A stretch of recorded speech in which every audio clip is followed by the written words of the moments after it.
So I'm on with Christopher from Center for the Edge, Deloitte, producers of the Shift Index. Thanks very much. And what do we have in your hand? So we have here, this is our first prototype of a presentation that we're giving to several heads of technology companies, looking at pragmatic pathways to change large corporations to take advantage of the industry changes that we're seeing. We're introducing these concepts of the big shift with Team WIKISPEED, which is our poster child for a company that's doing things right. Talk about the big shift, we're talking about the fundamental market trends that have been playing out for the last several decades.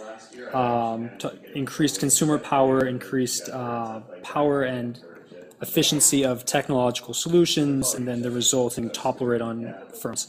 So we were looking at companies that were on the right side of that shift, and the first set of companies we're looking at were the auto industry as a poster child of failure recently. Right, some large, expensive bankruptcies, very public. Absolutely. So this is actually a visual I took straight from Joe's TEDx talk. We're looking at, I think it's the Civic, right, Honda Civic over the last 6 years, and you can see that nothing fundamentally has changed in either the external design or the fuel efficiency. Right, over a 6-year span. Over a 6-year span. So the question is, why, given the hundreds of billions of dollars and hundreds of thousands of employees, why is change happening so slowly?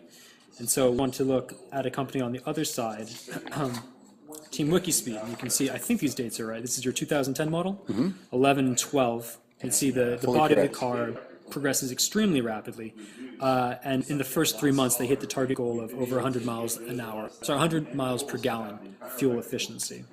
One of the reasons why this is particularly impressive is that the auto industry was assumed to be one of the most capital intensive industries. You're not supposed to have an upstart in the auto industry. Right, in the tech world, maybe you can have a design firm, maybe, but not in Detroit. I wanted to introduce to you to Team WIKISPEED. You've got Joe Justice, who now leads over 100 volunteers over how many countries now? 15. 15 different and we have countries. Just over 150 people now. Right. Fundamentally, you're using Scrum, Agile, and Lean methodologies to guide you as you're working through these different projects.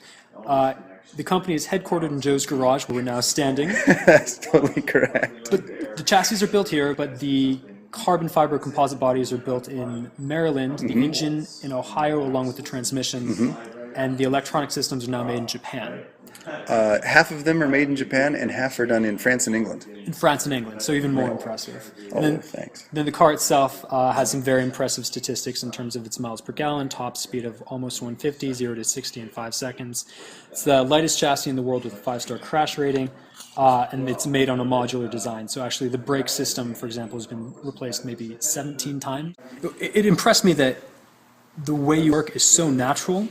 And it's astounding that none of these solutions were available 5 or even 10 years ago. That it's that new. 5 or 10 years ago, none of this would be possible. You couldn't do this on your home computer. You didn't have these collaboration tools, and CNC routers were not home things.